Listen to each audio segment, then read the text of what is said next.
Hey y'all, what's up? Jamithatsme here. Welcome back to my channel. Okay, if you're a new subscriber or a long time subscriber, then hey bitch. And if you're not a new subscriber or a long time subscriber, then you already know what to do. Go ahead and hit that subscription button. Okay, so let's get into Bridgerton episode 7. Okay, so y'all know Daphne is still pissed off with the Duke because he was not honest about being able to give her children. So she's still mad. But he outside, right?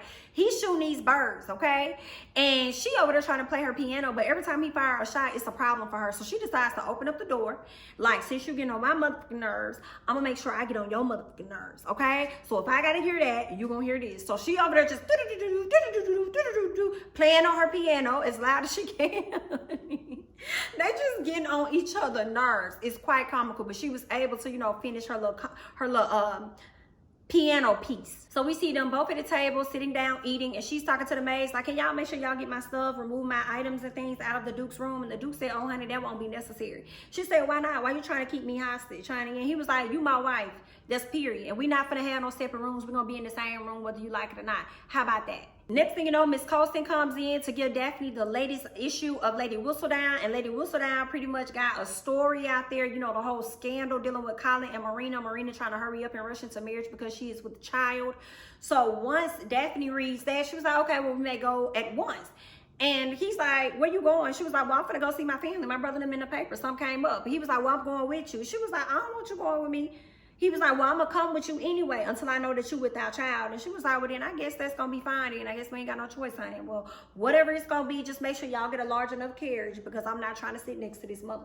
Okay? Thank you. She's still pressed. So back at the Bridgerton household, we see Anthony having a conversation with Colin, telling him to not go anywhere near Marina because if he does, the people are going to assume that the child she's carrying is his and it's going to look bad for his sisters, okay? It's not going to be a good look for them. But I'm pressed about that because I'm like, Anthony, how can you say that? And you over here smashing a whole opera woman who everybody looks down on.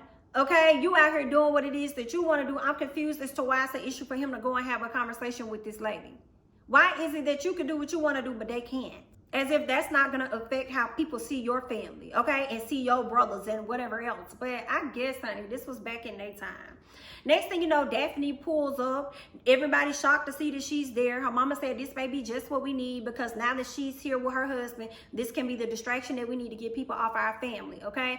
Colin is still feeling away with how they're treating all of this, and he has like no say so. He can't do that, can't talk to Marina, can't do that. So he's feeling away. So he storms off. Daphne goes to speak to him and she's just like, oh, did you really love her? He was like, yeah, I did. And she tried to say, well, you don't even know her. She's a stranger.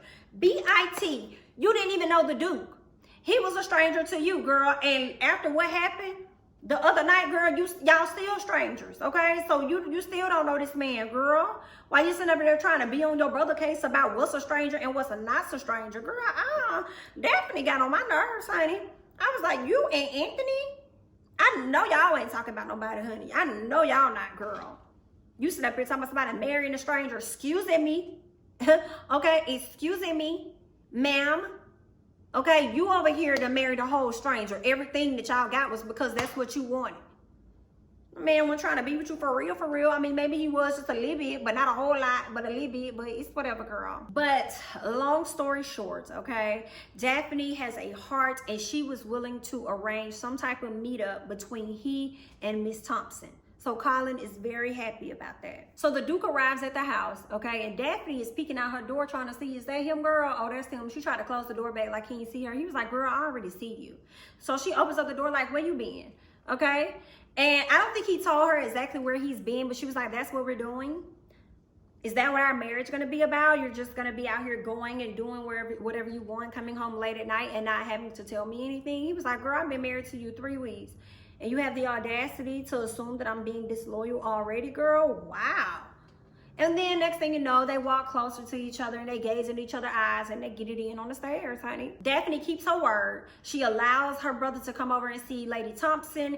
And once he gets there, you know, he has the conversation like he was hoping that it wasn't true. He was really sad and disappointed that she couldn't keep it real with him. He really thought that he was in love with her. And he tells her, you know, had you told me the truth in the beginning, I would have still married you anyway. I don't necessarily believe that Maybe he would have, but who knows? That's what he says, so okay. But you know, Lady Thompson was really hurt. She was crying, so she had to leave, go ahead and go back to her room and deal with her emotions. So Queen Charlotte has a luncheon where the Duke and the Duchess definitely attend. And she walks up to them and she's like, listen, I done placed the bet saying that y'all will have a child within the first year, honey. So I expect to win my bet. You know I like to be right all the time. He said, well, girl, that is definitely something that we are working on. This is what the Duke says. So we all know he really be lying, girl. But I guess. So next thing you know, you see the Featheringtons arrive. And everybody looking like, girl, who gave them an invite? Okay, did y'all hear the scandal about their family? Just sneaky, honey. So they walk in, and then Lady Featherington approaches Lady Bridgerton and tells her, like, girl, can you believe what that hussy tried to do to my family and yours? Like, I knew absolutely nothing about it. I was like, no, she did not. And then you called this girl a hussy when it was your whole plan to marry her off anyway, girl. She only did what you wanted her to do. Next thing you know, the guards came and told Miss Featherington, like, girl, you gotta go. She was like, what? It was like, yeah, girl. You had an invite like Kenya Moore, but it has now been rescinded, girl. We're gonna go ahead and send you out. So she had to leave, her and her daughters. They had to exit. Next thing you know, we hear Miss Cressida like, that'll teach them, honey. Okay? And then Daphne overheard Cressida. She was like, girl, that'll teach them what? Because I know you ain't talking BIT. So Daphne goes on to check Miss Cressida, and then she just runs out to the garden because she's just feeling super overwhelmed. And I think being there when Lady Thompson was crying and everything for her mistake, I think Daphne kind of had a bit of sympathy for her, and just how it may have made her feel as a whole, like understanding when you've made a mistake and just crying about it. And here this lady is with a child, and she done forced a man to be with her that doesn't really want any kids. And you know, so I think she was just dealing with a lot. So she ran to the garden. Her mama goes out to follow her, wanting to talk to her, wanting her to just listen. And she's just like, girl, why am I going to talk to you, honey? For what? You ain't going to do that but giving me these metaphors and make up some other stuff that don't make no damn sense. Like, girl, I don't want to hear nothing. You know, her mama was like, I'm just trying to help. She was like, girl, if you was trying to help me, you should have helped me a long time ago. You should have prepared me for marriage. You should have prepared me to enter into this world. Instead, you gave me absolutely nothing, girl. You did nothing for me. And that's a problem. And I was here for Daphne when she was checking her mama. Like, that is so real. Like, you want to rush your daughters off so quickly to be married and to be wed to these men, but you don't want to tell them any information or give them any clues. Like, that's why you're their mom. Okay, not only nurture them, but guide them and inform them. I'm so confused by that, especially when y'all back in the day want to follow etiquette and want to do this and want to do that and want to do this. And Lady Whistledown can tell everybody business, but you can't sit up there and tell your own child the business and tell her what to be expecting as she move forward in womanhood and marriage. That was so confusing to me. That's just me, but y'all leave y'all thoughts below about that. So back at the Featherington household, okay, we see Lady Featherington going off on Lord Featherington, saying that it's his fault that they are being chastised and ridiculed. She says that had he not lost all of their money, they could have used that money to send Marina away as soon as they found out she was pregnant. And I'm like, no ma'am, you already said yourself before you even knew y'all was broke that he would never have it for you to send her away. You told your homegirl that you was like, girl, he'll never have that. If I wanted to send her away, he'll never let me do that. Okay? So even then, like even if y'all had money, you knew, number one, he could not do that. And number two, you was the one that came up with this whole scheme. It was you. Okay, you set up this scheme to come to them with the BS, girl. And then you got played, it blew up in your face, and then now you trying to blame it on your husband. No, ma'am, it's your fault. That's on you. That's on you, baby. No, ma'am. Daphne arrives at the Featherington household, and Lady Featherington thinks she may be coming there to apologize because her mama was kind of rude to her at the event before she was kicked out. But she was like, girl, I'm not here to apologize to you, honey. I'm here to see Lady Thompson by herself. So she goes off. She sees her. She says that. She talks to her. Tells her she understands her and all of that, right? They have a great, sincere conversation, but she also asks about George and where he could be and what's going on and who his commander could be or whatever. And she was pretty much saying like she may know somebody that could actually get a message to him so that George can be able to communicate with her. She said, it's not fair that you have this child and you have to do it by yourself. So let me try and help and reach out and see if I can get in touch with him. And we go from there. So Lord Featherington later on that day, he arrives over there at the gym or wherever he goes to see Will and tries to convince Will to throw the match that he's gonna take. And Will's like, I don't really know about that. It's a big shake. And he was like, I can give you more money than what you'll ever have. Just throw the match for me. And if you just think about it, here's my card. So Will got some thinking to do. Next thing you know, we see Daphne going over to Lady Danbury's house because Lady Danbury is having a party for just the women. And it was good to see that because we always see the men go off to their gentlemen's library and kick it and do what they're going to do. So it was good to see the women have their little social event only women, you know what I'm saying, just as well. So then Daphne ends up meeting the wife to the general, who can get a letter to him, or who can tell her how she can send a letter to him so she can get in touch with George. And that's gonna happen as well. So back at the gentleman's library, we see Anthony and the Duke sitting down, and Anthony automatically assumes that the Duke has done something wrong to the sister, and the Duke is like, why would you assume that I did it? You know what I'm saying? Like, we just sat down and it's automatically that you would assume that I did something to her. You know, I wish you would stop being a person of perfection. Stop acting like you so perfect all the time. And Anthony is like, honey, we may not be perfect, but at least we keep our promises. And I'm like, Anthony, baby, what promise have you kept? You don't keep no promises. Shout out to the Duke for reading him. Again, the Duke was like, honey, I know you're not talking about promises. Let's not talk about that because you couldn't even promise to protect your sister from Nigel Burbrook, honey. Okay, so let's not even go there. It's a few things that you've effed up on. You have not kept your promises. Like you frolicking all around with this Sienna girl and you ain't even trying to marry her. Okay, so you need to get your life. So Anthony did not like that. So he decided to go in on Duke about his father, talking about his dad and how his dad wasn't there and all this other stuff. And then the Duke was like, I know you're not talking about my dad.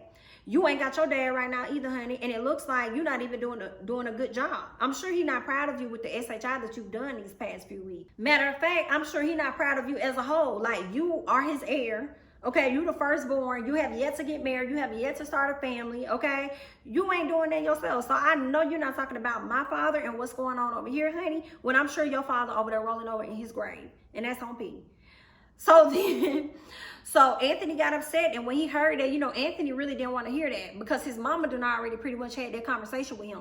And Anthony feels it deep down inside, but he decided to take his, you know, anger out on the Duke. So they got into it, and they in there brawling in the gentleman's library, honey. And it's so funny to me because y'all be so worried about y'all family reputation, but don't you think it looks bad that the Duke and the brother-in-law are fighting, and y'all not worried about the family reputation? Okay then, all right. So Daphne makes it home. She see the Duke in his room just all beat up. She goes in there to help him, you know, put some on his wounds or whatever. And then she asks him a question about, like, why doesn't he unfold himself to her? Like, she wants to have a child, like a child would bring them closer or whatever. He stands up. He tells her why he is the way that he is. He pretty much tells her about his dad. His dad cared more about his last name being carried than he did about me. And I vowed to my father that I would never marry and I never would allow his last name to carry on. And so she was like, so all of this is over a vow? Is that what this is? All of this is over a vow? And she started getting upset, and I'm like, girl, calm down, okay? But I understood her point when she said, you know, you are robbing yourself of happiness. Like, you're allowing yourself to not fully live and exist in this world with love because you're so focused on your dad who is dead and not here. You never really had a relationship with him. F him. You know, so it's like you're restricting yourself for what? This is probably what he would want you to do. He would want you to hate yourself on the inside. So she's frustrated by you. But y'all already know how I feel about Daphne because I already said it. Okay, I feel like she's forced this man every step of the way to give her what it is that she wants. But how they write it up, you know, it looks all cute and sweet when they write it up in this story, honey. But I guess Miss Daphne. Now, y'all know Daphne did write to the general. She tells Marina about it. Marina is happy about it, but she wants to know, did she add the Duke on the paperwork? Like, did he sign it as well? She's like, no. She was like, well, girl, you're just a woman. You're not a man, so I don't even think he's going to give it a second look. So then she leaves, she goes and she makes the concoction of some tea and thinks that she's actually going to be harming her child so that she can miscarry. And I'm like, girl, I refuse to believe that's what some tea finna do. But okay. So they're at this ball or this opera or whatever, and Benedict and Granville have a quick talk because Granville is really in love with, I believe, Lord Weatherby, but he can't be with him because of how times are. And Benedict feels like that's a bit unfair to the women that they're courting and the woman he's married to or whatever. And Granville is like, well, what do you want me to do? Yeah, we are definitely in love with each other, but do you not see how we live? It is impossible for us to be together, so we have to coexist in the fashion in which we know is the best way and safe for us, which is behind closed doors, okay? And I invite everybody to my house to get their smash on. So if anybody tell on me, I'm telling on them. So I got some leverage. What are you talking about here, okay?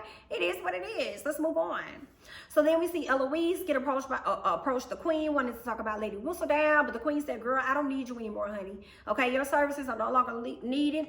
I already got a leg up on what it is that I need to do, and she will be silenced soon, honey. You can go away from me with this. So Eloise does not want Lady Whistledown to be silenced, okay? She's pressed about it, so then she runs over to Benedict, and she's like, listen, suddenly I'm not feeling this ball. He was like, okay, we can leave. So they leave, and he's like, I need to pick up a friend. That friend happens to be Genevieve. So he's picking up her, and the sister, Eloise, is kind of shocked. And as they're talking, you know, Genevieve is like, well, girl, how was the event? Like, how was your night? She was like, I mean, it was cool, girl. You know, I was there with a lot of tons, but I wasn't trying to talk to nobody because, you know, nobody had conversation of substance for me or whatever. And then Genevieve is laughing because she's like, yeah, everybody was there except for the Featheringtons. So as soon as she says that, I guess she's thinking to herself, like, how would you know the Featheringtons weren't there? So Eloise is starting to get in her head that Genevieve is actually Lady Whistledown. Further from the truth. Next thing you know, at the opera, we see that Daphne is feeling funny. She leaves. She finds out that her cycle actually came. When her cycle came, she was in the back and she was crying. Her mom came in there to check on her and she's just crying. So this was proof to her that she was not with the child. And I hate to say it, but I don't. As you should not be. As you should not be. As you should not be, because that man would have resented you and resented that child. You done sat up there and forced yourself on this man. And then to get pregnant, like, I'm glad she was not pregnant in that moment. So now when y'all do get a child, that child will be made with some type of love. And you could tell that Simon was really hurt for her because of the tears in his eyes. He looked like his eyes started to water. He looked like he wanted to cry because he felt so bad for her. But, you know, obviously he loves her because even though she came at him and I feel like she forced his hand every step of the way, he also allowed her to force his hand. Because if it was another woman, he probably would have said, nah, I'm standing on where I am. I'm cool with it. So obviously he had some type of love for her to even allow her to go as far as he allowed her to go, you know, within their relationship. So it is what it is. But that's all I got. You know, I hope you guys enjoyed the review. I hope you enjoyed the episode. Let me know how you're feeling about episode 7, okay? I'm jamithatsme. Don't forget to like, comment, subscribe, share my videos, and I'm going to catch you guys in the next one. Bye-bye.